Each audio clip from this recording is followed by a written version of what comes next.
मुंबई में जो बैठक हुई और उसके बाद जो प्रेस में बातें आई, पार्टी के राष्ट्रीय मंच से उसका उत्तर देने के लिए मैं आपके सामने उपस्थित हूं, हमारे केंद्रीय कार्यालय। ये तीसरी बैठक थी। पटना, बेंगलोर, मुंबई। इस पूरे बैठक में तीसरी बार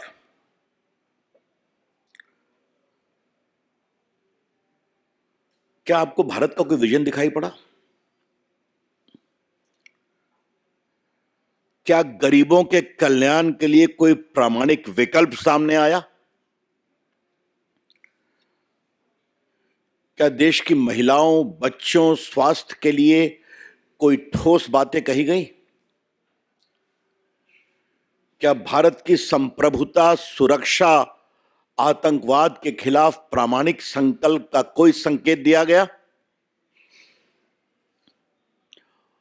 और क्या देश के विकास, ढांचागत और औद्योगिक विकास की कोई रूपरेखा प्रस्तुत की गई? In the third meeting of the so-called alliance, there was no vision for the development of India, no roadmap for the upliftment of poor,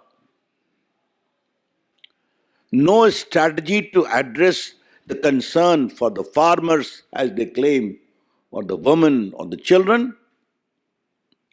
And the most important,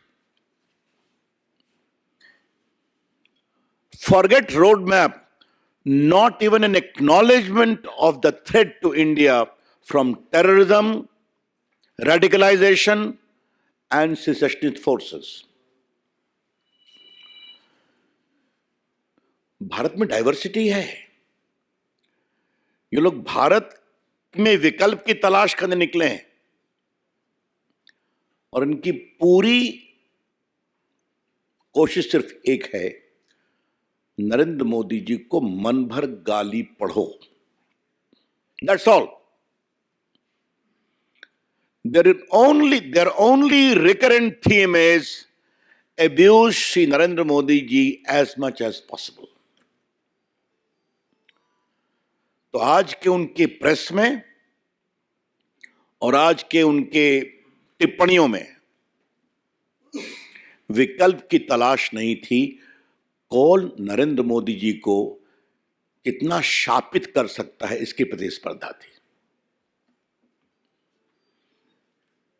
There was only competition as to who exceeds whom in cursing, abusing Narendra Modi ji.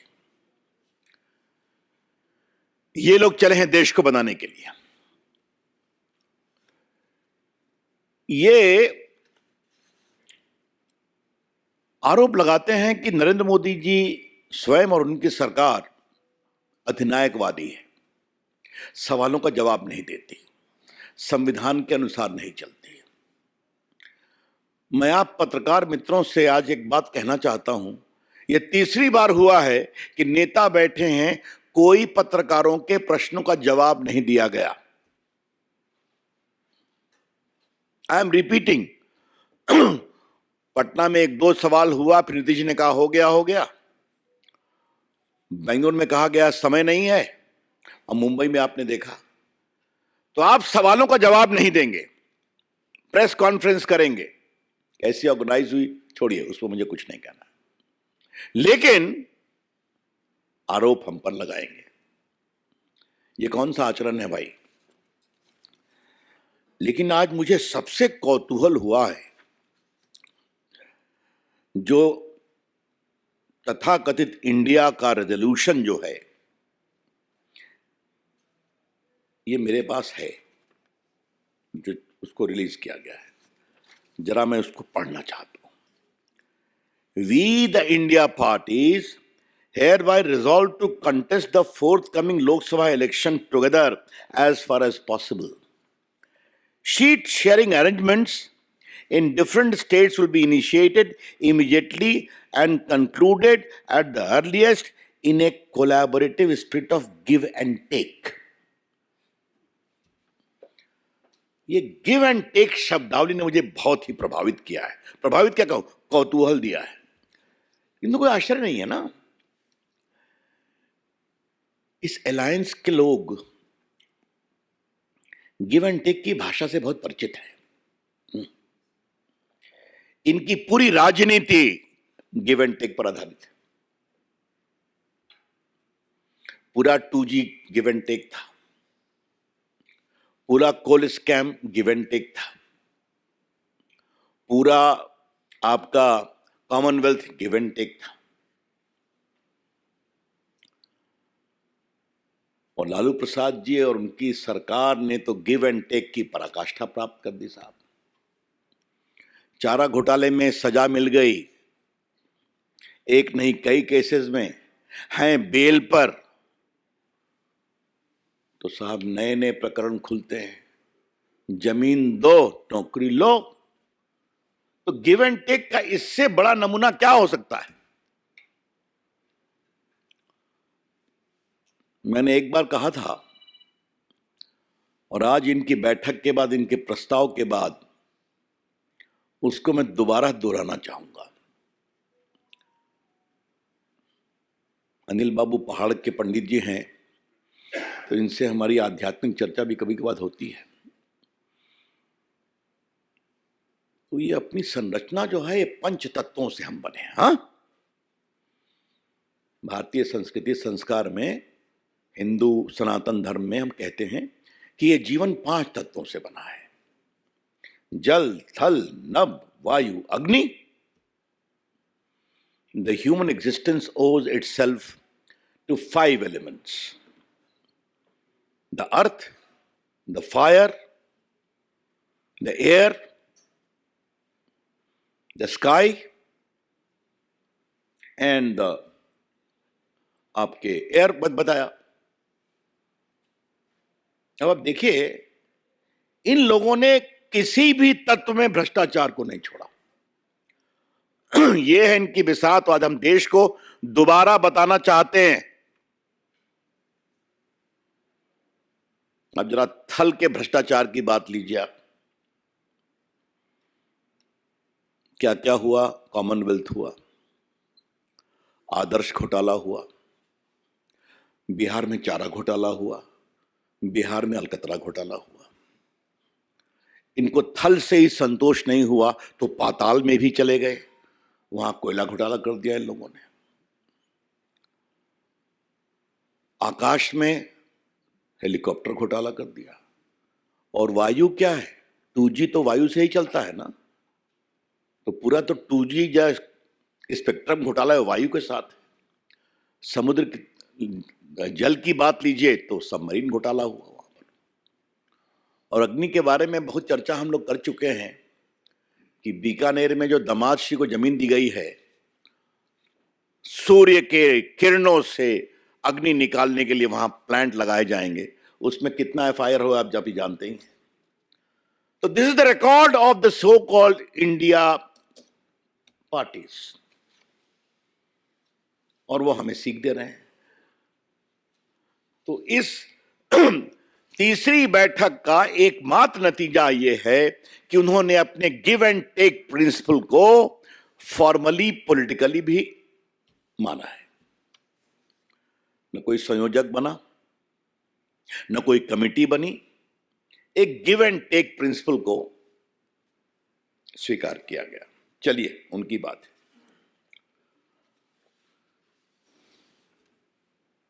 हम एक बात जरूर कहना चाहते हैं,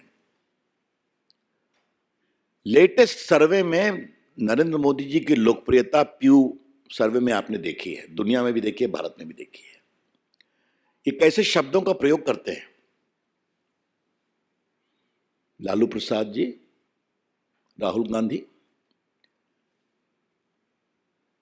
लालू प्रसाद जी आप bell पर हैं, पता है ना आपको। हाँ, इससे अधिक मैं नहीं बोलूंगा। और आप प्रधानमंत्री के बारे में क्या क्या कहते हैं, इतनी शर्मिंदगी भरी बात तो मैं बोल नहीं सकता। आप सभी जानते हैं उन क्या शब्दों का प्रयोग कर रहे हैं, क्या दबा देंगे उनका, मुझे बताने की जरूरत नहीं है।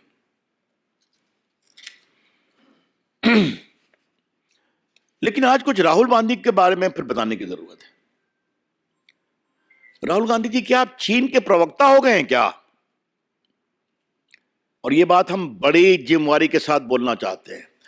Mister Rahul Gandhi, have you become the spokes person of the Chinese establishment?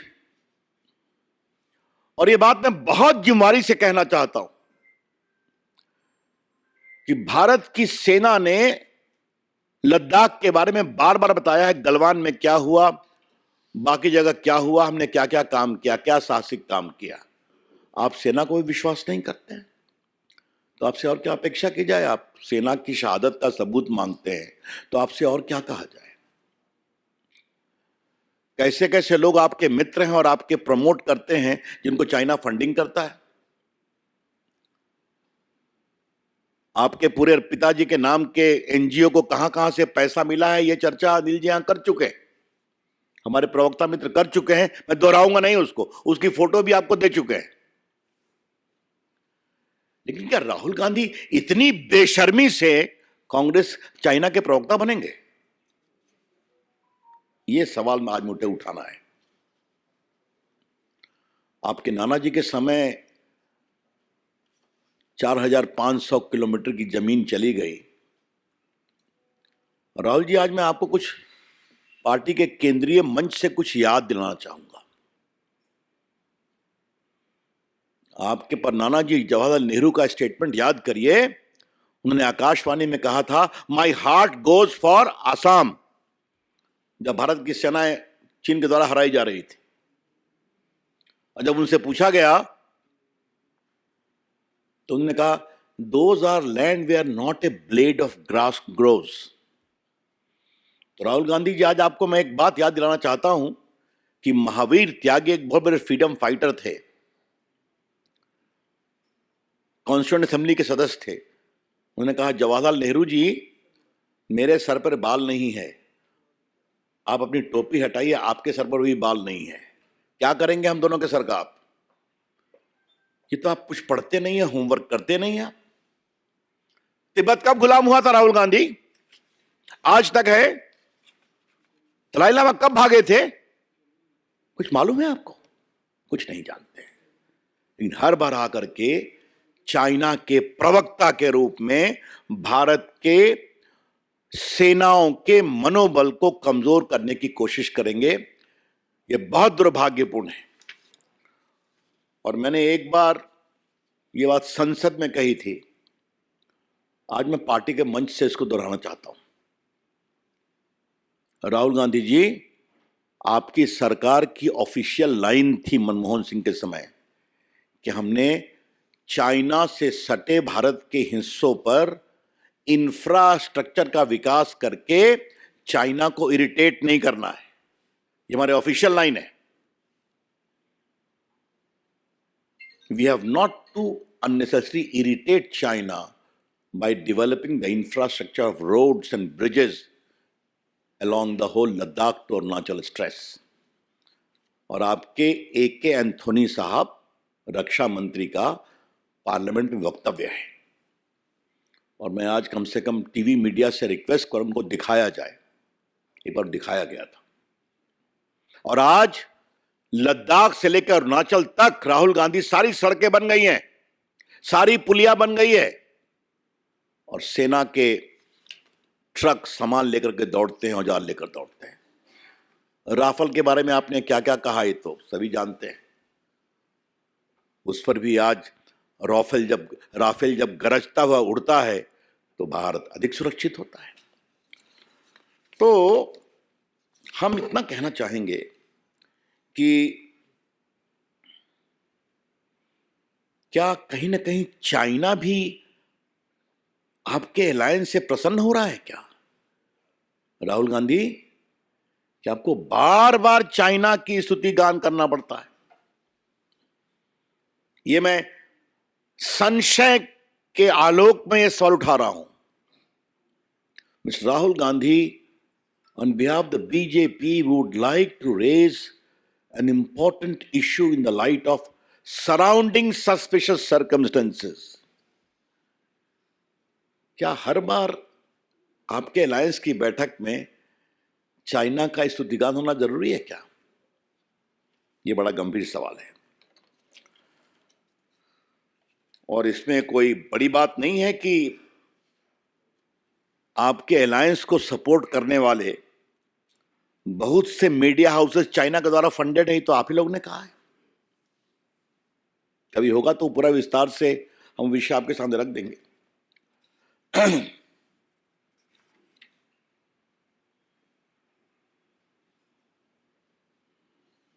आज पार्टी की ओर से हमें एक और बहुत गंभीर सवाल उठाना है। यह इस देश की जनता को तय करना है, क्या वो ऐसी पार्टी और ऐसे नेता को चुनेगी जो भारत के विकास, गरीबों के विकास और भारत की रक्षा के प्रति प्रतिबद्ध हो, कमिटेड हो, या ऐसे अलायंस को चुनेगी जहां हर चीज के दाम लगते हैं? ये है बड़े सवाल और इसमें भारत की सुरक्षा का भी बहुत बड़ा सवाल है। और मुझे ये बात जरूर कहनी है कि जिस तरीके से विकल्प का अभाव, ये बात चूंकि यहां से कही गई है शायद कल परसों में, मैं उसको दोहराऊंगा। उनके अलायंस में न नीति है, न नीयत है, न कार्यक्रम है, न भारत के विकल्प और भविष्य की रूपरेखा है। न नीति, न नीयत, न कार्यक्रम, न विकल्प की रूपरेखा।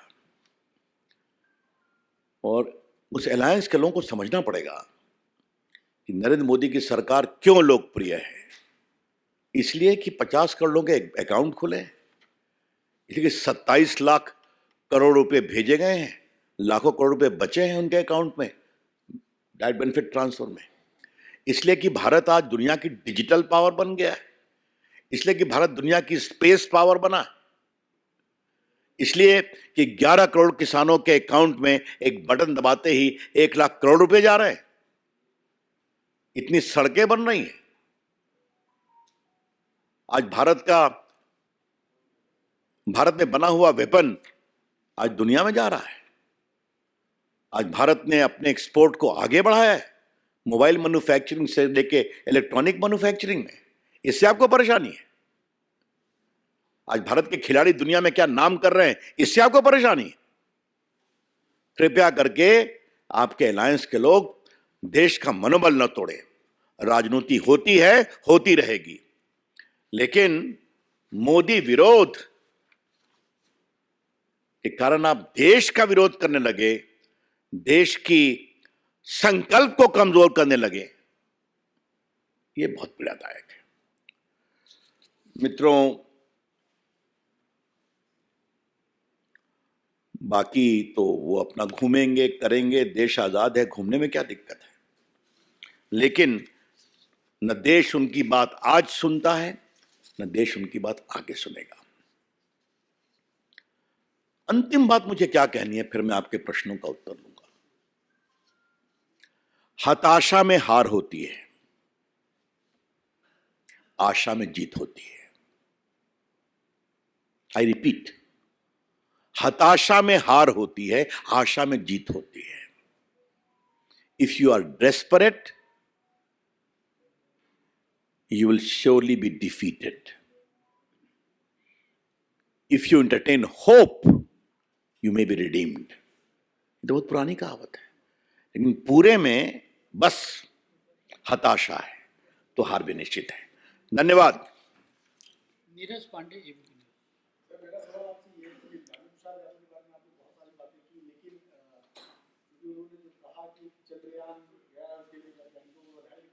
वैज्ञानिकों से कहना है कि उनको सूर्य लोक लेके जाए। अब इस पर मैं क्या बोलूं, इसके पीछे भी हताशा है ना। सीधा तो आलोचना कर नहीं सकते, तो घुमा के कर रहे हैं। अरे भाई 10 साल तो थे ना आपकी सरकार मनमोहन सिंह की, करते आप, अच्छी बात है।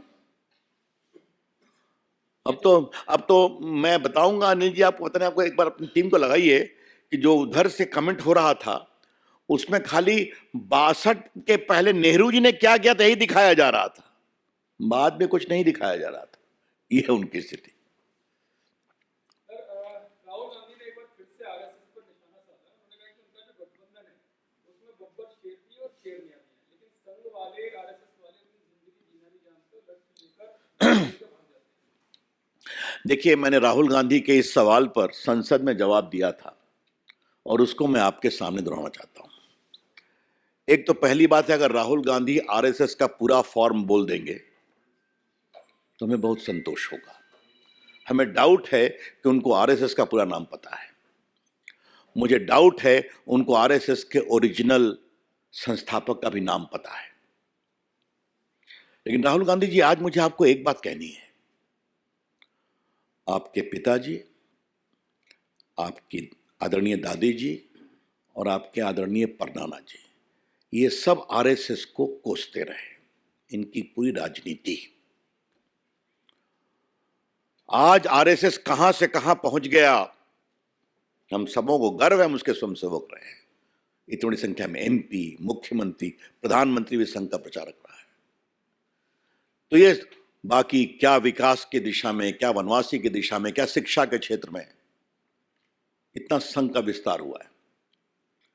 तो संघ तो बढ़ता गया। राहुल गांधी जी, आप कहां गिरते गए?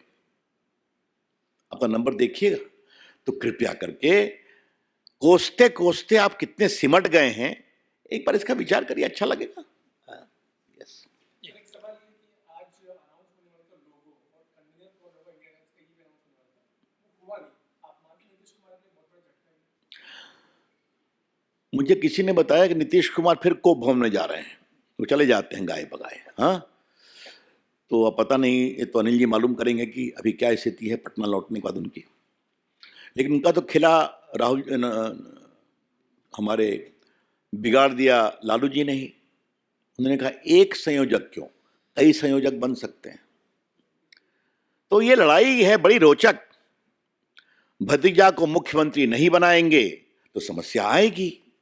पिताजी का स्नेह है पुत्र के लिए, और जो वर्तमान मुख्यमंत्री हैं उनको भी कुर्सी से बहुत प्रेम है। तो इस कुर्सी के प्रेम और पिताजी के पुत्र के प्रति प्रेम मुख्यमंत्री पद के लिए, इसको देखते जाइए।